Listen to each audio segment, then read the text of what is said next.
In this video, we are going to discuss traversals. Traversals is a generic term that's applied to all data structures and not just trees. We are going to discuss traversals in the context of a binary search tree, but whenever we are talking about traversals, that doesn't mean that is just applied to BSTs, but to any generic data structure. Like this can be generalized to any n-array tree. So what traversal means is that we need to visit each node in the tree, or like let's say if we want to print our entire tree, we have to visit each node. So traversal is one way to do it, which is basically like touching each node or each data point in our data structure. There are two different strategies for traversals, not only in binary search trees, but also in graphs or even in real life, which is the first one is depth first and the second one is breadth first. So depth first basically means that let's say if you are accessing a particular node in the data structure, you first go let's say after you are at this place, which is you are at 25, you have two options. You can go to 12 or 51. So let's say you pick 12. Now what you can do is like in depth first, you basically keep traversing more in depth, which is you keep going inside the children, and that particular child basically becomes the root, and you keep traversing further down the route towards a path.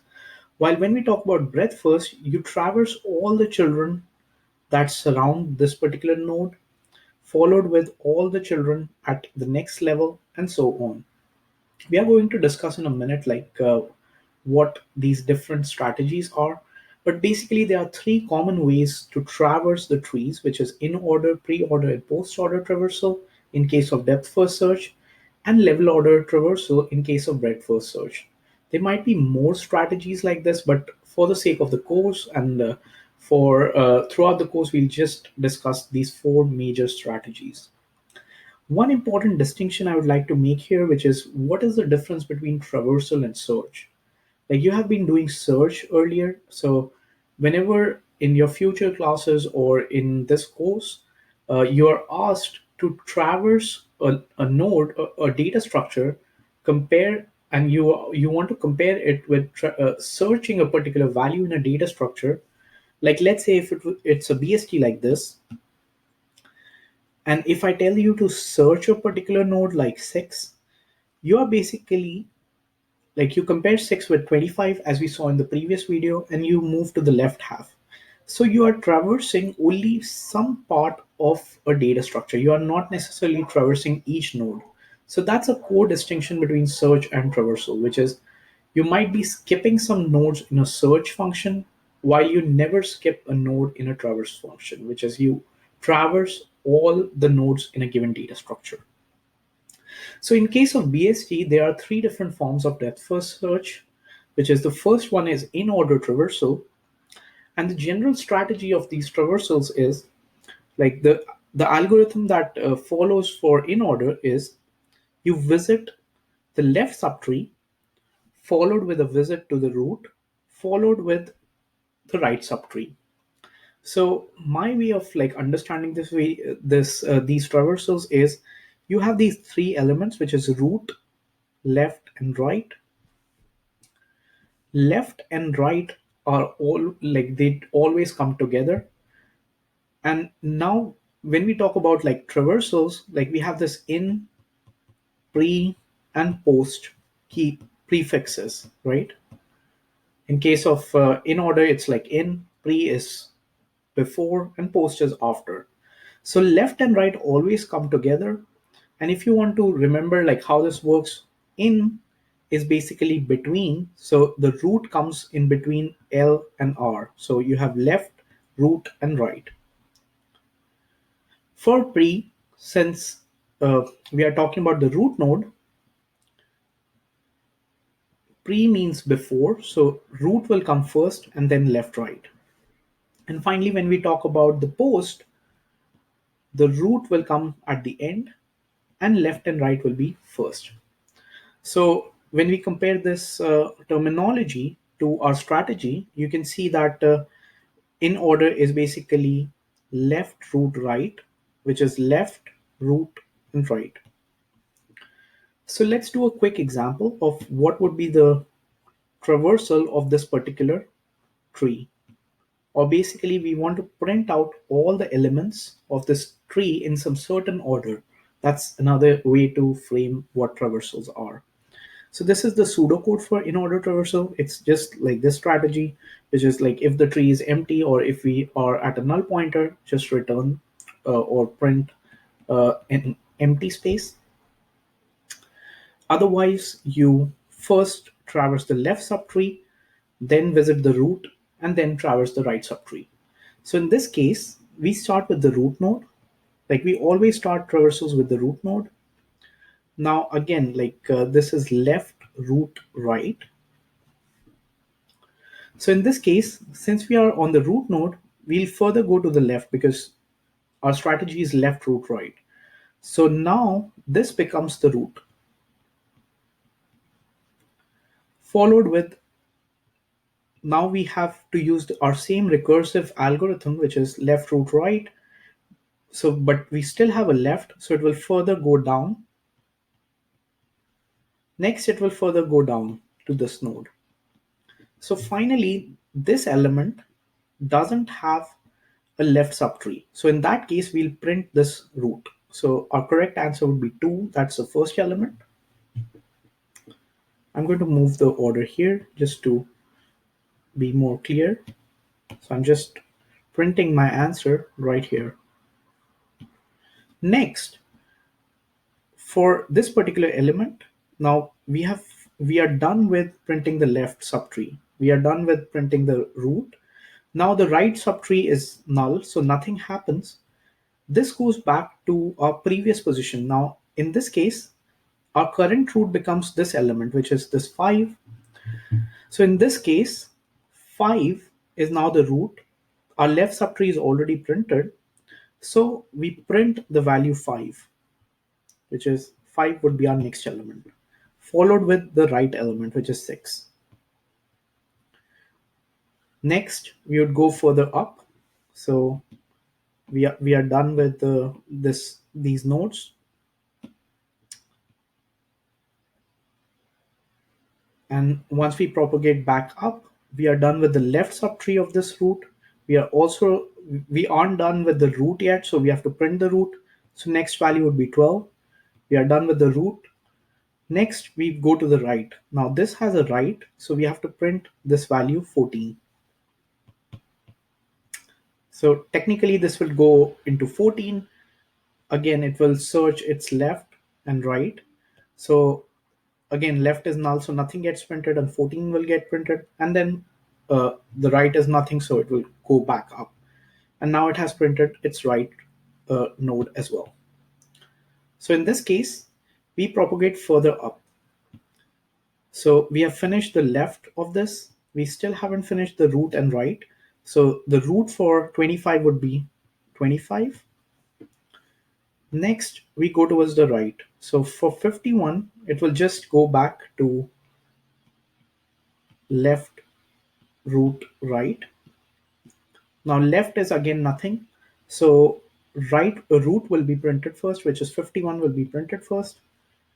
And now uh, the right element will be printed, which is again null, so nothing will be printed. So this is done. It will go back up, and now it will print the right side. Like it has already printed the right side, so we are done with this. So the correct traversal order of this particular tree for in order would be 2, 5, 6, 4, 12, 14, 25, and 51. Just 2, 5, 6, 12, 14, 25, and 51. Now, one important thing to note here is whenever we are doing in order traversal in case of a BST, it will always print the sorted list, which is, you can see the numbers are already sorted because it is kind of like a reflection of this tree onto a plane, which is like this is 51, this is 25, based on their position. So if you want to visualize and do this, you can do that too, which is 12 will be before 14, then 6, and then 5, and then 2. So this is one way to check whether your in-order traversal is right or not. Let's go to the second one. Before we go to the second one, the C++ code would be pretty simple for this one because we are using this terminology of left, root, right. So basically we'll check if root or head in this case is not equal to null, or if it is equal to null, then just maybe print an empty string. Otherwise, do something like in order. Now, in order is again left, root, right, because root is in the center. So basically, what we are going to do is we are going to print. We are going to first call the left subtree. So in this case, we are going to call in order on heads left.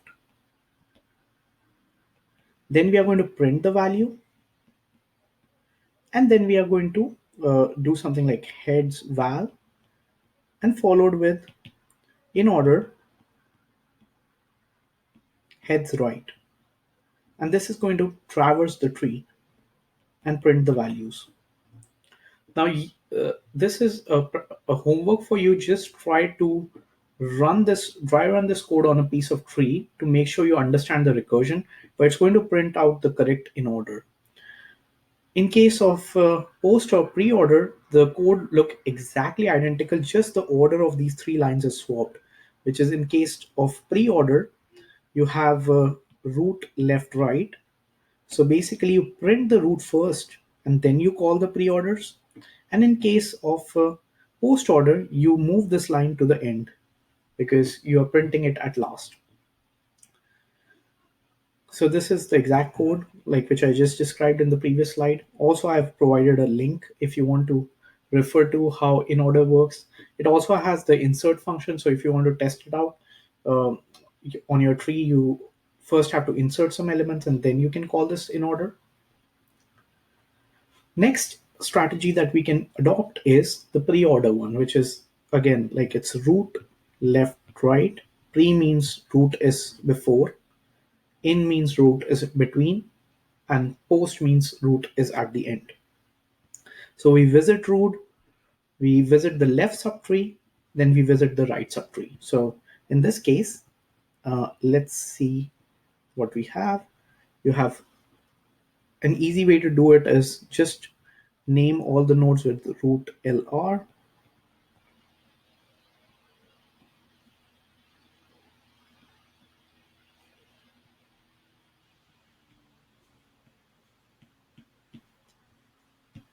Now let's say if I want to print the correct pre-order for this particular tree, how I would do it is for the first case, like we have this root, which is the starting point.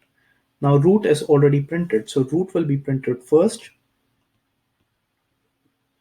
Let me move it here so I have more space.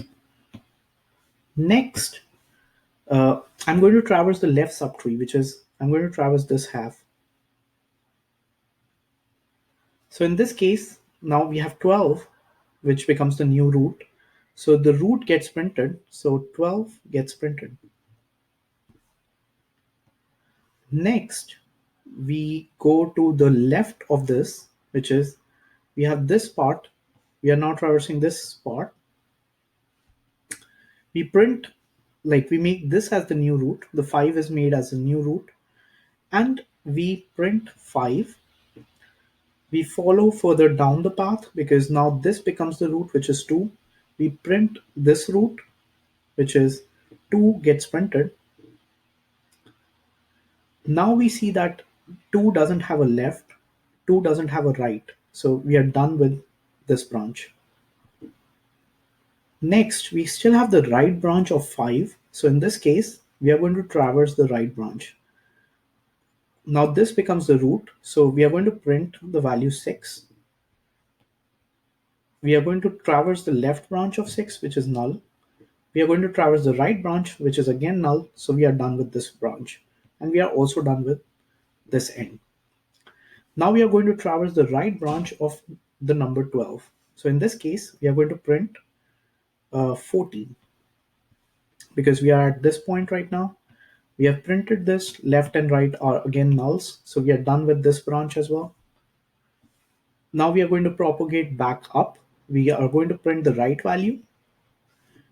And in this case, the right subtree has just one index. So 51 will get printed. Now this 51 doesn't have any left and right, so it's going to go back up and we are done with the traversal. So the correct answer would be 25, 12, 5, 2, which is 12, 25, 12, 5, 2, and then 6, 14, and 51 for this particular case.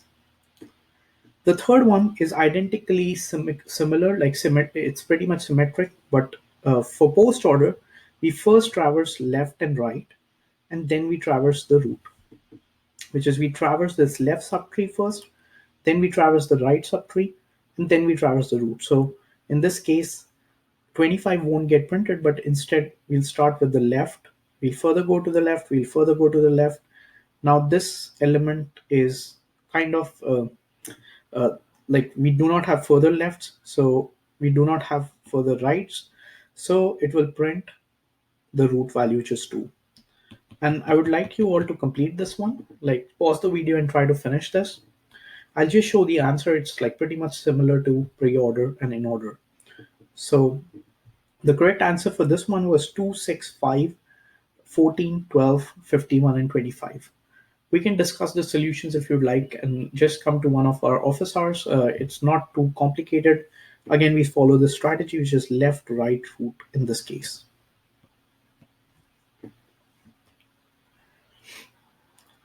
The last thing I want to state here for the depth first traversal is this Euler tour, which is Euler was a scientist and he basically devised a strategy which is like if you have these arrows at these nodes, you can find the pre-order by just following the down arrows, which is if you just follow the down arrows, like when we are moving from here, we see the down arrow for A is not there. So A will not be printed. So in case of pre-order, it was like root left, right, right? So in case of like the first one, which is pre-order, we'll just follow the down arrows. In case of in order, we follow the horizontal arrows. And in case of post order, we follow the up arrows. So like this is another way to calculate pre-order, in order, and post order. So if we see the down arrow trend, which is the pre-order, we can calculate by the down arrows. So A will be calculated because we are still uh, printing that particular value. So A will be printed. Next B will be printed because again we are going through the down arrow trend. Then D will be printed. G followed with the E, H, C, F, I, J, and then C. So you can play around with this. This is another convention. Personally prefer that one because it's much easier. But if you like to like read more about this, this should be in the Wise book. So just refer to this if you prefer to calculate the traversals using this method. The last traversal we are going to talk about is the breadth first traversal, which is a level order traversal. So how this strategy works is you traverse all the nodes in level 0 up to n minus 1, which is you print 25. I'll write it here. Then you print 12, 51, then 5, 14, 2, and 6, which is like in this way. So you print each level one at a time. This is actually like you can do this neatly with one of the data structures we studied last time, which is a queue. So basically you push the element in a queue, which is you have this 25, you push that in the queue. Next, you print the topmost element in the queue and you push the values which are its children to the end of the queue, which is now the queue will have 12 and 51. Next, you pop out the first element or dequeue the first element, you print that and add its children, which is 5 and 14 are added. So in this way, like you can, this is one way to print the level order of a tree. And this is just not applicable to like BSTs. Again, I'm reminding you, for any particular tree, which is an n-array tree, which might have more than one or two children, in that case also, like these conventions carry forward, which is they generalize, is you can use the queue data structure to do level order traversal iteratively. Like if you want to do iteratively the depth first traversal, you can use the stack data structure. Like it's like there's a way to do it, but I like the recursive ways because it's much more straightforward. So the level order for this one would be 12, 25, 12, 51, 5, 14, and then 2 and 6. That's pretty much it for today's lecture. We are going to do more problem solving on Monday's lecture. We are going to discuss some stepic questions. Try to do some of the stepic questions. I think they are pretty good, and we are going to discuss some solutions on Monday. Thank you.